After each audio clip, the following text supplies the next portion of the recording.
What's the most captivating photograph you've ever seen? Something that made you rethink what the medium is and what it could go on to be. That made you wonder, if you were to ever pick up a camera, would you be able to recreate something as enthralling? There are some iconic photographs like Anto Adams' The Great Tentons and the Snake River, Eugenio's recuenco's 13 Agosto, Philip Hausman's Dali Artemiscus, Soliman's The New Mothers, or even The Starving Child and Vulture by Kevin Carter. But there's a photographer I kept returning to again and again and again. This is a photograph by Gregory Crewdson, and the first time I saw it, I was almost instantaneously captivated. The lighting, color grading, composition. How was this even a photograph?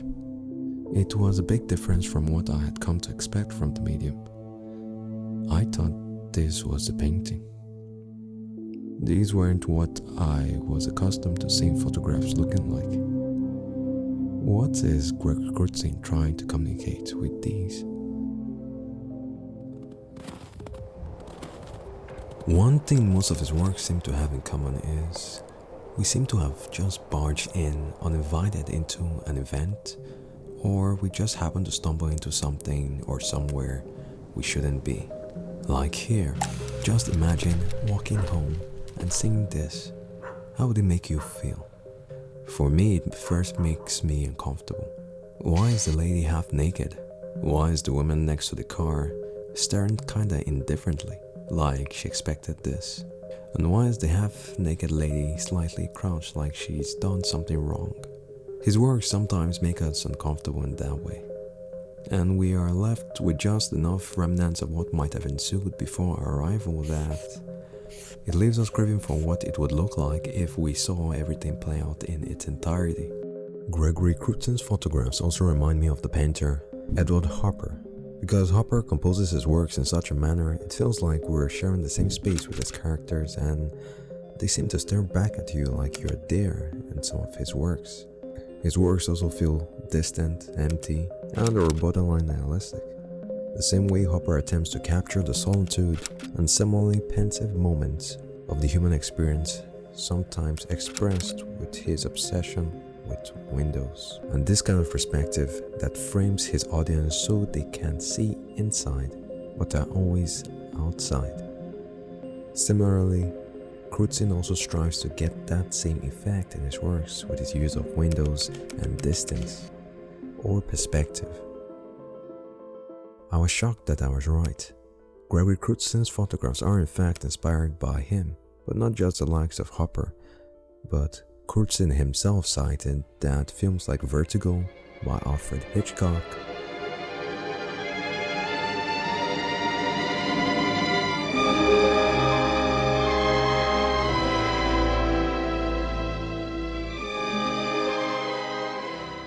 The Night of the Hunter, that it's still here amongst us, tainting us. You must have known about it all along, Harry. But that ain't the reason why you married me. I know that much. Close Encounters of the Third Kind. The only thing these phrases have in common are 5 signals. I hope somebody's taking all this down. What are we saying to each other? It seems they're trying to teach us a basic tonal vocabulary. It's the first day of school, fellas.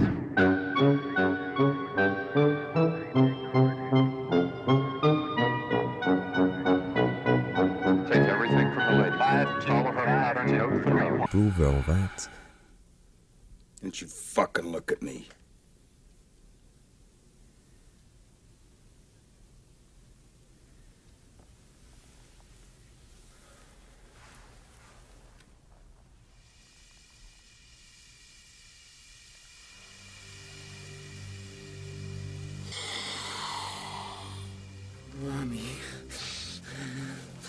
And Safe as having influenced his style.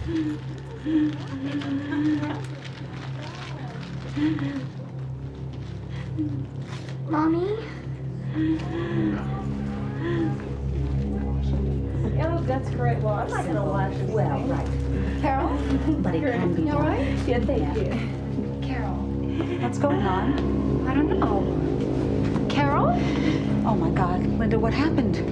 She can't breathe. Carol. Even photographers like Diane Harbus, which is a peculiar photographer. However, Crewdson's works aim to deconstruct American suburban life, whatever form that they might take, and infuse them with an airy, strange, and mysterious atmosphere, which I'm a sucker for. I always wanted my pictures to have a certain kind of ambiance, a certain kind of feel. Spielberg and Lynch and Hitchcock, what they all share is a certain kind of theatricality. I've always been influenced by a variety of artists that I would say come out of a particularly American tradition.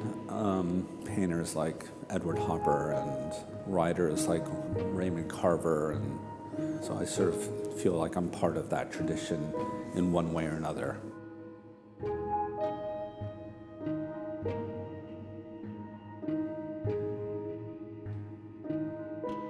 That sensation of looking at something that's both familiar and mysterious at the same time.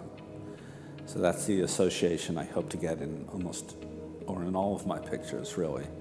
Something that feels ordinary, yet is like tinged with this sort of a certain kind of beauty and terror. There should be no motivation, no literal plot line. It's just the moment of the picture. Like in this picture, at first sight you think it's a boy getting adopted, but then you wonder perhaps it's just a helicopter, street lamp, something more ordinary or not is left to you. But after a while of skimming through his works, you realize something. How is he always able to capture these shots at the perfect time, place, lighting? They seem too perfect, and you'd be right. Enters tableauvivant, often shortened to tableau, French for living picture. It's a static scene containing one or more actors or models. They are stationary and silent, usually in costume, carefully posed with props and or scenery, and maybe theatrically lit. It thus combines aspects of theater and the visual arts. Crewdson's photographs are elaborately staged and lit using crews familiar with motion picture production and lighting large scenes using motion picture film equipment and techniques. Using shots that resemble film productions, Crewdson deconstructs American suburban life in his works. Jean-Francois Cheville was the first to use the term tableau in relation to a form of art photography which began in the 1970s and 1980s in an essay titled The Adventures of the Picture Form and the History of Photography in 1989. And this form of photography has its roots in Romanticism, which manifests in the overly dramatic aspects of the scenes. Aestheticism, Symbolism.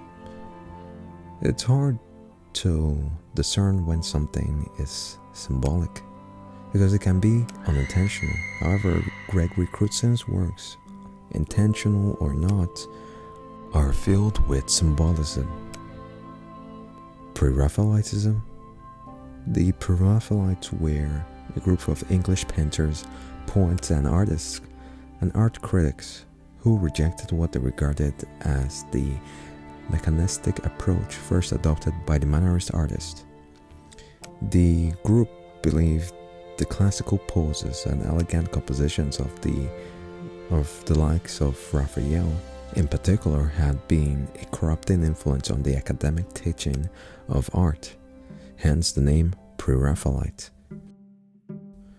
This form of photography also has its roots in the Art Nouveau movement. A tableau may either be performed live or depicted in painting, photography, and or sculpture. In the late 19th and early 20th centuries, tableaux sometimes featured poses plastiques, meaning flexible poses, by virtually nude models, providing a form of erotic entertainment both on stage and in print. Tableaux continue to the present day in the form of living statues street performance, busked by posing in costume.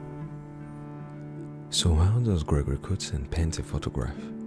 And what is he trying to say? Central theme in these pictures, I think, is like a kind of search for meaning, search for home, search for some sense of connection.